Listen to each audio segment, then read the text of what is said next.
Hello and welcome to SPMIS Academy. Today we'll analyze important newspaper articles of 28th October 2022.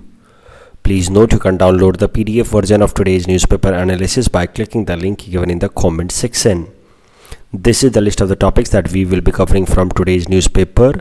The first article is related to women issues. तो यहाँ पे हमने 3 और या 4 article को एक साथ कंबाइन करके रखने की कोशिश की है. सारे आर्टिकल्स में आप देखेंगे कुछ ना कुछ विमेन रिलेटेड आइडियाज़ आपको मिलेंगे इंडिया के लेवल पे या इंटरनेशनल लेवल पे. So the ideas that we are going to discuss here will be useful for GS paper 1 Indian society perspective, useful for GS paper 4 ethics and integrity, and also useful for PSI or option students especially in the feminism topic. तो यहाँ पे 3 discrete topics, 3 अलग अलग topics को हम लोग discuss करेंगे, but all these 3 topics are related to women. और तीनों ही टॉपिक्स में आप देखेंगे कि आपको अनइक्वल स्टेटस ऑफ वीमेन के बारे में पता चलेगा. चाहे इकोनॉमिक स्टेटस हो या पॉलिटिकल स्टेटस हो, वीमेन को बराबरी का अधिकार नहीं मिलता है. सिर्फ इंडिया की बात नहीं, पूरे दुनिया भर में इस तरह का आपको ट्रेडिशन या कल्चर देखने को मिलेगा. सो पहला न्यूज़ है that is with respect to cricket. BCCI ने अब जा कर के पेमेंट पैरिटी ला दिया है between main and women cricketers. So payment parity का मतलब है कि अब मेन और वीमेन क्रिकेटर्स को हर मैच खेलने के लिए बराबर फीस मिलेगी from BCCI. For example, test match खेलने के लिए 15 लाख रुपए पर मैच, वनडे मैच खेलने के लिए 6 लाख रुपए और T20 खेलने के लिए 3 लाख रुपए पर मैच. जबकि पहले विमेन के लिए अलग रेट्स थे और मेन के लिए अलग रेट्स थे.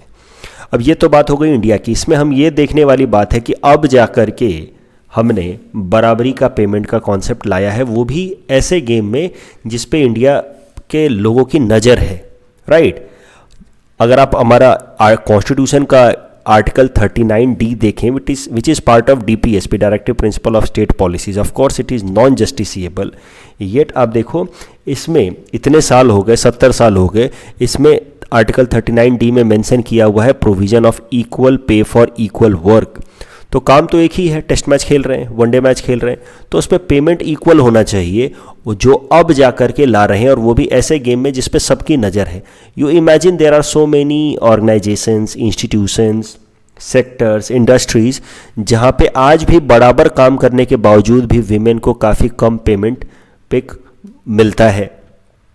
सो दिस ट्रेंड कंटिन्यूज़, और इक्का दुक्का जगहों पे अगर बराबर पेमेंट कर दिया जाता है तो it becomes a news, it hits the headlines. जैसे ये पर्टिकुलर न्यूज़ जो है, इसने इंडियन एक्सप्रेस के हेडलाइंस को हिट किया. सो इससे पता चलता है कि there is inequality in society. Why it is a news? It should not be an aberration, it should be a norm. और ये सिर्फ इंडिया की बात नहीं है. You see across the world, Australia और न्यूजीलैंड क्रिकेट को छोड़ करके दुनिया का कोई सा भी ऐसा क्रिकेट नहीं है, क्रिकेट बोर्ड नहीं है जिसने equal pay for equal work रखा हुआ है for men and women cricketers.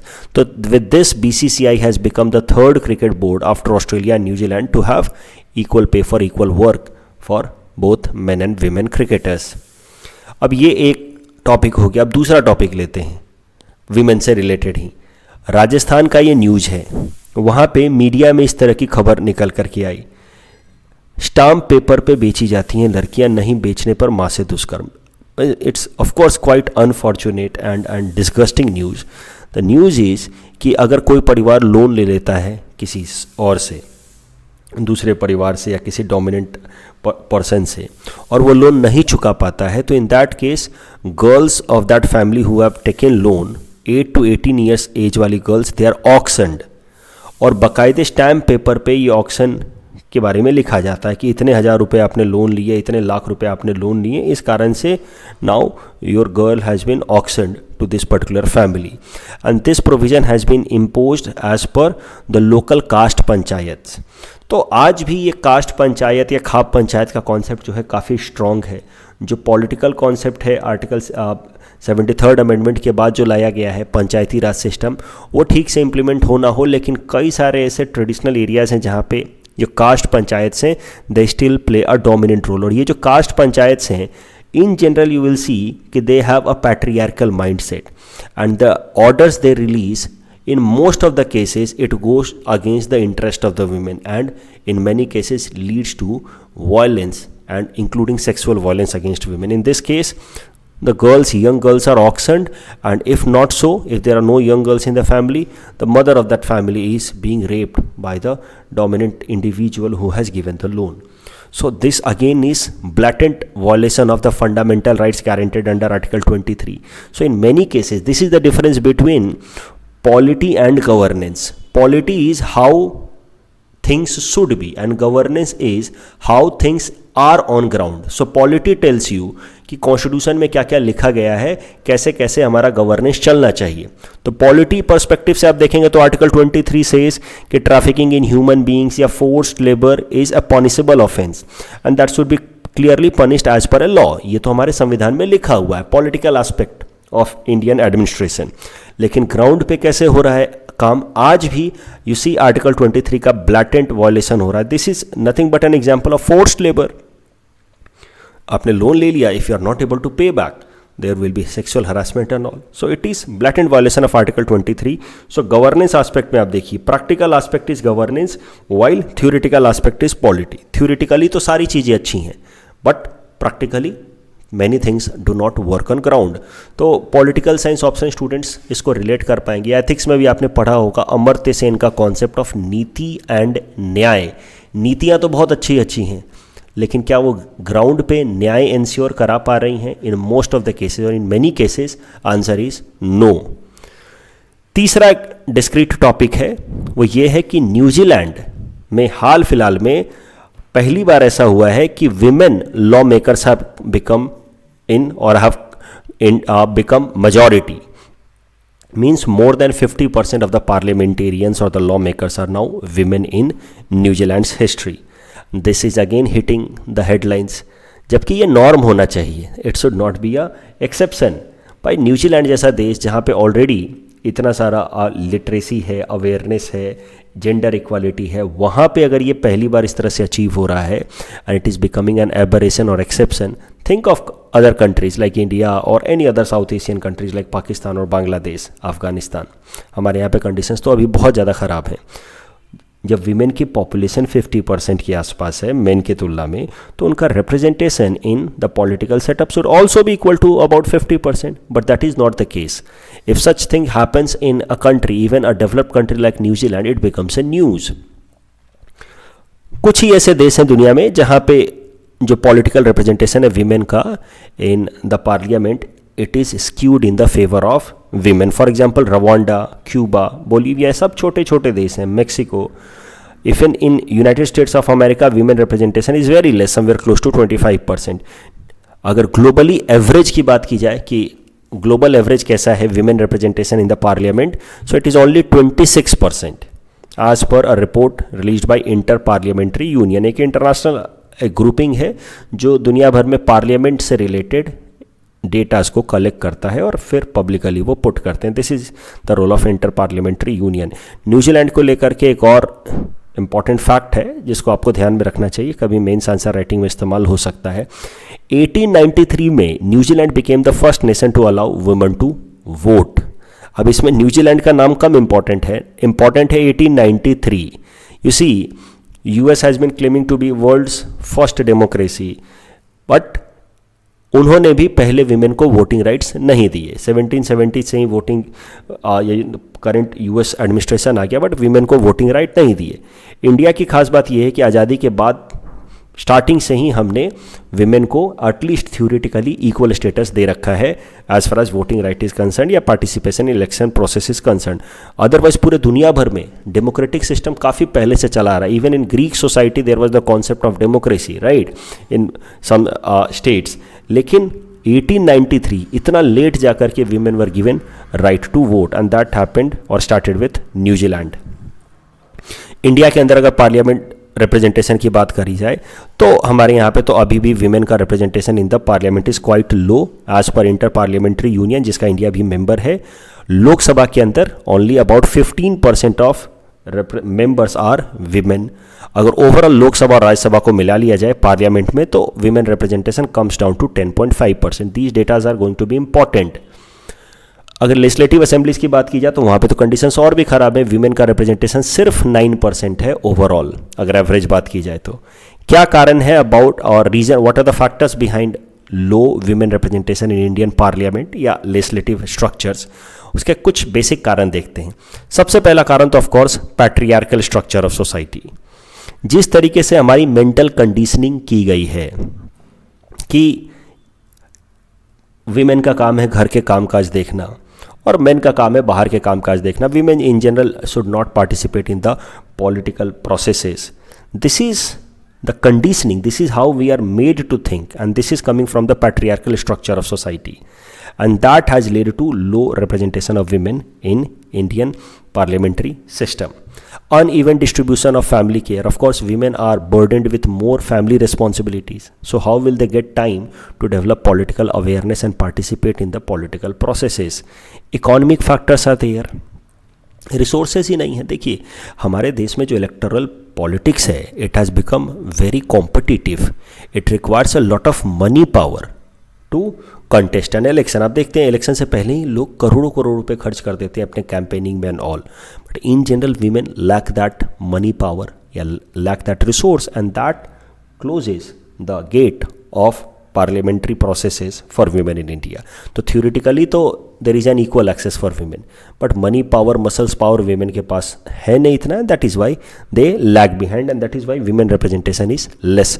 Political factors भी हैं, अनफ्रेंडली इन्वायरमेंट है क्योंकि हमारे देश में क्रिमिनलाइजेशन ऑफ पॉलिटिक्स भी है। There are more than 40% legislators जिनके खिलाफ कोई ना कोई क्रिमिनल केसेस चल रहे हैं। तो जब क्रिमिनल एलिमेंट्स होंगे तो naturally women will be not inclined towards entering into that forum.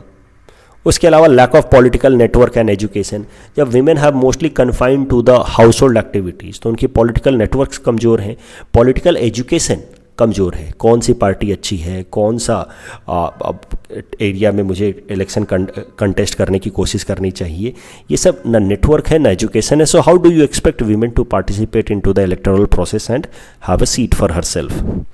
The next article is about dirty bomb, and this topic is important from our syllabus GS paper 2 international relations point of view. क्या है dirty bomb, ये जरा देखते हैं। देखिए dirty bomb एक इस तरीके का हथियार है या बॉम्ब है जिसमें रेडियो एक्टिव मटीरियल्स, कम अमाउंट में रेडियो एक्टिव मटीरियल जो उतना इनरिच्ड भी नहीं है। जैसे नॉर्मली आप न्यूक्लियर वेपन बनाते हैं तो क्या करते हैं, आप यूरेनियम जैसा रेडियो एक्टिव मटीरियल को हाईली इनरिच करते हैं, 20% से ज़्यादा इनरिच करते हैं, और फिर आप उसको एक वेपन की तरह इस्तेमाल करते हैं। जब आप एक्सप्लोजन कराते हैं तो बहुत सारा एनर्जी रिलीज होता है, that causes a lot of damage. अब बहुत सारे देश तो सीधा सीधा न्यूक्लियर वेपन बना नहीं सकते क्योंकि they are signatory of NPT, nuclear non proliferation treaty. तो अब उसको बाईपास करने का तरीका कुछ ऐसा हो सकता है कि छोटे छोटे अमाउंट में, और वो भी नॉन इनरिच्ड यूरेनियम या दूसरे कोई रेडियो एक्टिव मटेरियल, जैसे कि हॉस्पिटल से रेडियो एक्टिव मटेरियल्स को उठा लिया, क्योंकि आपको पता होगा कैंसर ट्रीटमेंट में रेडियोथेरेपी होती है जिसमें रेडियो एक्टिव मटेरियल्स का इस्तेमाल होता है, तो वहाँ से रेडियो एक्टिव मटेरियल्स को उठा लिया। उसके अलावा आप देखो there could be places market से जहाँ पे कुछ रेडियो एक्टिव मटेरियल्स का इस्तेमाल होता है, न्यूक्लियर पावर स्टेशन से जहाँ सिविलियन पर्पसेस के लिए रेडियो एक्टिव मटेरियल्स का इस्तेमाल हो रहा था, उन सबको उठा लिया, ले लिया और उनको कंबाइन करके एक वेपन बना दिया। और इसी वेपन को कहा जाता है डर्टी बॉम्ब। डर्टी बॉम्ब में यूरेनियम का भी इस्तेमाल हो सकता है, बट मोस्टली जिस रेडियो एक्टिव मटेरियल का इस्तेमाल होता है वो है सीजियम 120 और 137, और इस तरीके से डर्टी बॉम्ब बनाया जाता है। सो डर्टी बॉम्ब बनाने के फ़ायदे क्या हैं? बहुत चीपर है as compared to traditional nuclear weapon, आसानी से ये क्विकली बनाया जा सकता है, और इंटरनेशनल सैंक्शन से भी बचा जा सकता है। Sanctions coming because of nuclear non proliferation treaty, because as per this treaty only 5 countries that are permanent member of United Nations Security Council, P5 countries are allowed to have nuclear weapons. तो NPT के signatory ना होने के बावजूद भी आप nuclear weapons बना सकते हैं, बट हाँ वो बाकायदे ट्रेडिशनल न्यूक्लियर वेपन नहीं होना चाहिए। इस तरह के डर्टी बॉम्ब बना सकते हैं। डर्टी बॉम्ब का क्या इम्पैक्ट हो सकता है? तो हेल्थ पे नेगेटिव इम्पैक्ट पड़ेगा ऑफ कोर्स, लेकिन ये फैटल नहीं होगा, लोगों की जान नहीं जाएगी, लेकिन लॉन्ग टर्म में स्किन कैंसर्स हो सकते हैं या फिर और भी लीवर किडनी को ये डैमेज कर सकता है। तो that is one negative impact of dirty bomb अगर इसका इस्तेमाल होता है। तो इकोनॉमिक इम्पैक्ट होगा, अगर किसी भी एरिया में डर्टी बॉम्ब का इस्तेमाल किया गया है तो रेडिएशंस को तो फील किया नहीं जा सकता, देखा जा नहीं सकता, उसका सिर्फ इम्पैक्ट होता है हमारे स्किन पे या बॉडी पार्ट्स पे। तो अगर किसी भी एरिया में डर्टी बॉम्ब का इस्तेमाल होता तो उस पूरे एरिया को इवैक्यूएट कराना पड़ेगा, खाली कराना पड़ेगा, and that will have a huge economic impact. आपने देखा होगा चेर्नोबिल न्यूक्लियर डिजास्टर के केस में, एक काफ़ी अच्छी सीरीज भी आई है चेर्नोबिल पे, तो पूरा का पूरा सिटी जो है वो इवैक्यूएट कराना पड़ता है, that has a lot of economic cost. इसी तरीके का यूएस में भी है 3 माइल्स आइलैंड, वहाँ पे पूरा का पूरा सिटी को इवैक्यूएट कराना पड़ा, that has a lot of economic cost. क्यों हम पढ़ रहे हैं डर्टी बॉम्ब के बारे में, why it is in news, वो भी ज़रा देख लेते हैं। हाल फिलहाल में रसिया ने यूनाइटेड नेशन सिक्योरिटी काउंसिल में एक इशू रेज किया है जहाँ पे उन्होंने कहा है कि Ukraine perhaps is planning to use dirty bomb against Russian forces. इस कारण से डर्टी बॉम्ब न्यूज़ में आया है। एक बार ज़रा देख लेते हैं, क्या ये डर्टी बॉम्ब जैसी कोई चीज़ आज तक कभी ह्यूमन हिस्ट्री में इस्तेमाल हुई है? तो आपको पता लगेगा कि बस एक बार इसके इस्तेमाल करने की कोशिश की गई थी, एंड दैट वाज ईयर 1996, जहाँ पे चेचेन रेबल्स, तो जैसे हमारे देश में कई सारे टेररिस्ट या इंसर्जेंट ग्रुप्स हैं, माओवादी ये लोग, वैसे ही रसिया में एक तरह के रेबल ग्रुप्स हैं जिनको हम लोग चेचेन रेबल्स कहते हैं। चेचेन रेबल्स ने एक डर्टी बॉम्ब जैसा हथियार बनाया था सीजियम 137 से, और उसको मॉस्को में इम्प्लांट किया था, लेकिन रसिया की सिक्योरिटी फोर्सेस ने इसके एक्सप्लोड होने से पहले इसको डिफ्यूज़ करा दिया था। तो चेचेन, इस एरिया में रहते हैं कुछ Chechen rebels, and the Chechen rebels they want independence of their territory from Russia, and that is why they keep on engaging into insurgency and violent protest. आप इसके अलावा यहाँ पे देखो स्वात वैली जो है वो पाकिस्तान में है, उसके फाटा प्रोविंस में, federal administered territorial reason of Pakistan, Phata province में स्वात वैली है। इस टॉपिक के बेसिस पे ये प्रीलिम्स प्रैक्टिस क्वेश्चन हमने आपको दे रखा है। 2014 यूपीएससी प्रीलिम्स में सवाल पूछा गया था। Please attempt this question and you can submit the answer in the comment section. The next article is about GSLV Mark III that has been now renamed as LMV3. This topic is important from our syllabus GS paper 3 science and technology point of view. Briefly rocket के बारे में कि क्या करते हैं rockets, इनको revise करते हुए चलते हैं। वैसे तो आई होप कि आपको पता ही होगा। देखिए, सैटेलाइट लॉन्च व्हीकल्स, जिसको जनरल भाषा में हम लोग रॉकेट कहते हैं, ये लोग क्या करते हैं, ये रॉकेट्स, कि ये स्पेस में जाकर के सैटेलाइट को छोड़ करके आते हैं। तो ये रॉकेट है, मान लीजिए इसमें आपने सैटेलाइट को इसके ऊपर फिट कर दिया है, विच इज़ नोन एज पे लोड, और फिर ये रॉकेट जा कर के सैटेलाइट को छोड़ करके आएगा स्पेस में। इंडिया ने ये लॉन्च व्हीकल्स डेवलप करना शुरू किया था अर्ली 1970s में। तो सबसे पहला जो लॉन्च व्हीकल हमने डेवलप किया था ये था ये SLV, सैटेलाइट लॉन्च व्हीकल। ये एक्सपेरिमेंटल पर्पस के लिए था, छोटे मोटे रॉकेट लो अर्थ ऑर्बिट में छोड़ करके, और टेस्टिंग पर्पस के लिए, उसका कोई लॉन्ग यूज इस्तेमाल नहीं किया जा सकता था। तो टेस्टिंग पर्पस के लिए नया नया हम सीख रहे थे, तो हमने SLV बनाया। फिर उससे बेटर वर्जन बनाया हमने ASLV, augmented satellite launch vehicle. फिर उससे भी बेहतर वर्जन बनाया हमने PSLV, polar satellite launch vehicle, जो आज भी ऑपरेशनल है। इसको हम लोग वर्क हॉर्स ऑफ इसरो कहते हैं। इसने इतने सारे सक्सेसफुल लॉन्चेज हमारे लिए किए हैं PSLV ने, कि अभी तक it is regarded as the most important satellite launch vehicle. लेकिन अब इससे भी अपग्रेडेड वर्जन फिर हमने डेवलप किया है GSLV। GSLV हेवी है, लॉन्ग डिस्टेंस तक में वो और सैटेलाइट्स को लॉन्च कर सकता है। उसके अलावा वो हेवियर सैटेलाइट्स को लॉन्च कर सकता है। GSLV का भी अपग्रेडेड वर्जन है GSLV Mark III, इसमें 2 अलग से बूस्टर्स लगे हुए हैं। तो मुद्दा ये है कि अभी तक तो सबसे ज़्यादा सक्सेसफुल PSLV है, लेकिन इससे ज़्यादा हेवी हम लेकर के आए हैं GSLV, और GSLV का सबसे इंपॉर्टेंट वर्जन है Mark III। तो आने वाले टाइम में इनका इस्तेमाल ज़्यादा होगा, लेकिन आज भी PSLV is the most successful one. ये तो बात हो गई रॉकेट्स की। अगर रॉकेट्स के अंदर बात की जाए कि कैसे रॉकेट्स एक्चुअली में आगे जाते हैं, तो रॉकेट्स का बेसिक अगर मैं मैकेनिज्म आपको समझाऊं तो उसके अंदर फ्यूल होता है। जैसे हमारी कार में फ्यूल होता है, वैसे रॉकेट्स के अंदर भी फ्यूल होता है। और फ्यूल को बर्न करने के लिए आपको पता होना चाहिए कि ऑक्सीजन की ज़रूरत पड़ती है, क्योंकि जब तक ये ट्रायंगल कंप्लीट ना हो, फ्यूल, ऑक्सीजन एंड फायर, तब तक तो फायर लग नहीं सकती। तो वैसे ही रॉकेट के अंदर फ्यूल टैंक होता है, ऑक्सीडाइजर टैंक होता है जिसमें ऑक्सीजन होता है। और जब ऑक्सीजन की मदद से फ्यूल को बर्न किया जाता है तो फिर it releases a lot of exhaust, और वो एग्जॉस्ट जब ये थ्रस्ट दे करके या प्रेशर दे करके पीछे की तरफ रिलीज करता है, तो इस कारण से फिर ये रॉकेट आगे चला जाता है। This is nothing but conservation of momentum.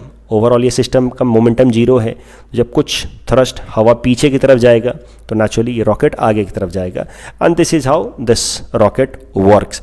अब ये जो फ्यूल है ये अलग अलग तरीके का हो सकता है, लिक्विड फ्यूल हो सकता है, सॉलिड फ्यूल हो सकता है, या क्रायोजेनिक फ्यूल हो सकता है, या किसी किसी रॉकेट में तो तीनों ही होता है अलग अलग स्टेजेस पे। So this is how different rockets are segregated. For example इस आर्टिकल में हम बात करना चाहते हैं GSLV की, जो सबसे अपग्रेडेड वर्जन है। तो GSLV में तीनों ही तरह के फ्यूल का इस्तेमाल होता है, सॉलिड, लिक्विड और फिर क्रायोजेनिक। सो पहले स्टेज में सॉलिड फ्यूल का इस्तेमाल होता है। सॉलिड फ्यूल है solid hydroxyl terminated polybutadiene HTBP। फिर after some distance liquid fuel का इस्तेमाल होता है, जब सॉलिड फ्यूल का काम हो जाता है, क्योंकि सॉलिड फ्यूल स्टार्टिंग में बर्न होकर के सबसे ज़्यादा थ्रस्ट प्रोवाइड करता है, धक्का सबसे ज़्यादा सॉलिड फ्यूल से आता है। तो स्टार्टिंग में एस्केप वेलोसिटी चाहिए होती है 11.6 kilometre per hour to escape the gravitational region और जोन ऑफ अर्थ, तो उसके लिए ज़्यादा थ्रस्ट चाहिए, तो सॉलिड फ्यूल का इस्तेमाल किया गया। फिर बाद में लिक्विड फ्यूल का इस्तेमाल किया जाता है, that is die nitrogen tetroxide. और फिर बहुत ज़्यादा हाइट चली जाती है जहाँ पे टेम्परेचर काफ़ी कम हो जाता है, फिर वहाँ पे क्रायोजेनिक इंजन का इस्तेमाल किया जाता है, और वहाँ पे क्रायोजेनिक फ्यूल इंजन का नाम होगा cryogenic engine. Cryogenic engine are those that can handle fuels at a very low temperature. और वहाँ पे जो फ्यूल का इस्तेमाल होता है वो होता है लिक्विड हाइड्रोजन। आप ही सोचिए, हाइड्रोजन तो नॉर्मली एयर के फॉर्मेट में होता है या गैस के फॉर्मेट में होता है, उसको अगर लिक्विफाई करना है तो कितना कम टेम्परेचर चाहिए, -180 डिग्री सेल्सियस के आसपास। तो उसको बस क्रायोजेनिक इंजन ही हैंडल कर सकता है। लिक्विड फॉर्म में हाइड्रोजन या लिक्विड फॉर्म में ऑक्सीजन को क्रायोजेनिक इंजन ही हैंडल कर सकता है। Means an engine that can handle fuel and oxidiser at very low temperature. तो ये है हमारा GSLV। स्टेज 1 में सॉलिड फ्यूल, फिर स्टेज 2 में लिक्विड फ्यूल, और स्टेज 3 में क्रायोजेनिक इंजन का इस्तेमाल होता है, that uses cryogenic fuels, and cryogenic fuels हैं लिक्विड हाइड्रोजन, और उसको ऑक्सीडाइज करने के लिए फिर हमें चाहिए होता है लिक्विड ऑक्सीजन। उसके अलावा PSLV के बारे में तो मैंने आपको बताया ही, इसको हम लोग कहते हैं वर्क हॉर्स ऑफ इसरो। इसने कई सारे सक्सेसफुल लॉन्च हमारे लिए किए हैं इसरो के लिए, Chandrayaan 1, Mars orbiter mission, AstroSat and all. So इसने 40 से भी ज़्यादा सक्सेसफुल लॉन्चेस किए हैं, and it is till now the most successful launch vehicle for India. Future में GSLV का इस्तेमाल होगा, अभी तक तो यही सबसे इंपॉर्टेंट है। GSLV के बारे में मैंने आपको बताया, इसका मेनली इस्तेमाल होता है, नाम ही है इसका जियो सिंक्रोनस सैटेलाइट लॉन्च व्हीकल, यानी कि जियो स्टेशनरी ऑर्बिट तक ये सैटेलाइट्स को लेकर के पहुंच सकता है। जियो स्टेशनरी ऑर्बिट मतलब लगभग 35,900 किलोमीटर के डिस्टेंस तक फ्रॉम द अर्थ सरफेस।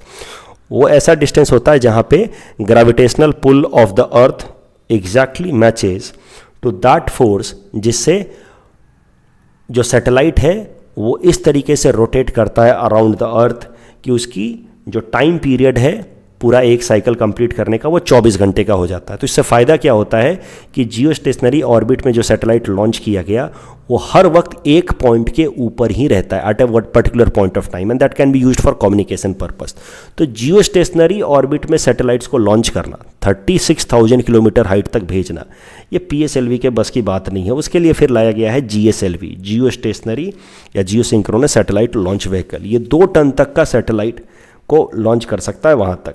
अभी PSLV में दिक्कत क्या है कि it can take up satellite weight up to 1750 kilogram, और हाइट लगभग 600-700 किलोमीटर तक ले जा सकता है। उससे ज़्यादा ऊपर ले जाना PSLV के पावर में नहीं है, but GSLV can take up to very higher region as well. जैसे देखो GSLV 2500 किलोग्राम का सैटेलाइट भी ले जा सकता है। It can take satellite into geostationary orbit as well. GSLV के अलग अलग वर्जन हैं, जैसे GSLV का पहला वर्जन था GSLV Mach 1, रसिया से इसका क्रायोजेनिक इंजन मंगाया था हमने। फिर GSLV Mach 2, जिसका हमने अपने देश में क्रायोजेनिक इंजन बनाया था, और GSLV Mach 3 the most upgraded one, इसका क्रायोजेनिक इंजन भी हमने अपने देश में बनाया है, इंडिजिनस क्रायोजेनिक इंजन है। अब करंट न्यूज़ क्या है? Current news is related to this GSLV Mark 3। GSLV Mark 3 का नाम बदल करके इसरो ने रख दिया है लॉन्च व्हीकल Mark 3, LMV3। क्यों बदला गया है नाम, ये भी जरा देखते हैं। तो GSLV का पूरा नाम क्या होगा? जियो स्टेशनरी या जियो सिंक्रोनस लॉन्च व्हीकल। लेकिन ये जो GSLV Mark 3 है, ये सिर्फ जियो स्टेशनरी ऑर्बिट में सैटेलाइट्स लॉन्च करने के लिए इस्तेमाल नहीं किया जाएगा। इसका इस्तेमाल किया जाएगा मीडियम अर्थ ऑर्बिट में भी सैटेलाइट्स को लॉन्च करने के लिए, लो अर्थ ऑर्बिट में भी सैटेलाइट को लॉन्च करने के लिए। जो अगला हमारा मून के लिए मिशन आ रहा है चंद्रयान 3, उसमें भी GSLV Mark 3 का इस्तेमाल किया जाएगा। जो सन के लिए मिशन आ रहा है आदित्य, उसमें भी इस GSLV Mark 3 का इस्तेमाल किया जाएगा। तो मुद्दा ये है कि आने वाले जो कई सारे जो लॉन्चेज हैं इसरो के, सिर्फ जियो स्टेशनरी ऑर्बिट के लिए नहीं, सन के लिए, मून के लिए, low earth orbit, middle earth orbit, उसमें GSLV Mark 3 का इस्तेमाल होना है। लेकिन नाम देख करके लगता है कि जियो सिंक्रोनस लॉन्च व्हीकल मतलब सिर्फ ये जियो स्टेशनरी सैटेलाइट्स को लॉन्च करता होगा, तो नाम थोड़ा मिसलीडिंग हो रहा था, इसलिए फिर GSLV Mark 3 से नाम बदल करके इसका कर दिया गया लॉन्च व्हीकल Mark 3। इससे रिलेटेड एक और हाल फिलहाल में न्यूज है, ये जो GSLV Mark 3 था हमारा, जिसका नाम अब LMV3 हो गया है, इसने हाल फिलहाल में 36 सैटेलाइट्स को एक साथ लॉन्च किए। ये जो 36 सैटेलाइट्स लॉन्च किए गए हैं, that have been done for a UK based organisation OneWeb। तो वहाँ की एक मीडिया ऑर्गेनाइजेशन है OneWeb, उसके लिए 36 सैटेलाइट्स लॉन्च किए हैं इसरो ने with help of GSLV Mark 3। तब आपके मन में नेचुरल सवाल उठता होगा कि सर ये जो हमारा GSLV Mark 3 है, या जिसका नाम अब LMV3 हो गया है, इसका इस्तेमाल करके इसरो दूसरे देश के ऑर्गेनाइजेशन के सैटेलाइट्स क्यों लॉन्च कर रहा है? उसको तो हमारे देश के सैटेलाइट्स लॉन्च करने चाहिए, आखिर UK की ऑर्गेनाइजेशन का सैटेलाइट क्यों लॉन्च कर रहा है? तो आपको ये भी जानना होगा कि इसरो का अपना एक कॉमर्शियल विंग है जो इस तरह के कॉमर्शियल ऑर्डर्स लेता है। किसी दूसरे देश को, दूसरे ऑर्गेनाइजेशन को अगर अपने कुछ सैटेलाइट्स स्पेस में भेजने हैं तो इसरो उसका कॉमर्शियल ऑर्डर भी लेता है और पैसे के बदले में वो फिर हम लोग लॉन्च कर देते हैं। तो ये जो पर्टिकुलर ये हमने प्रोजेक्ट लिया था, इसका नाम है LVM3 M2 मिशन, जिसमें हमने 36 सैटेलाइट्स लॉन्च किए हैं UK की ऑर्गेनाइजेशन OneWeb के लिए। कॉमर्शियली वाइबल था और ये कॉमर्शियल एस्पेक्ट है इसका और कोई दूसरा एस्पेक्ट नहीं है। तो इसरो की एक कंपनी है, इसरो के अंदर ही आती है company new space India limited. ये समझिए भारत सरकार की कंपनी हो गई, सेंट्रल पब्लिक सेक्टर एंटरप्राइज हो गई। It is a subsidiary company of ISRO. यही न्यू स्पेस इंडिया लिमिटेड का मेन काम होता है कि दुनिया के अलग अलग देशों से या ऑर्गेनाइजेशन से कॉमर्शियल ऑर्डर लेकर के आए इसरो के लिए। इसको 2019 में बनाया गया था। अभी तक ये 10 से 12 कॉमर्शियल ऑर्डर इसरो के लिए ला चुका है, जिससे इसरो को कॉमर्शियली बेनिफिट भी होता है।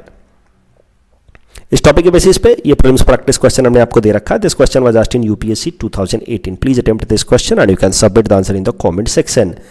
The next article is about Mia Museum and this topic is important from our syllabus GS paper 5 Assam issues point of view। इस आर्टिकल को थोड़ा आराम से समझते हैं। सबसे पहले समझते हैं चार चापोरीज क्या होते हैं। तो चार इस तरह के जो फ्लोटिंग आइलैंड्स होते हैं रिवर के बैंक्स के साइड में, इनको हम लोग चार कहते हैं।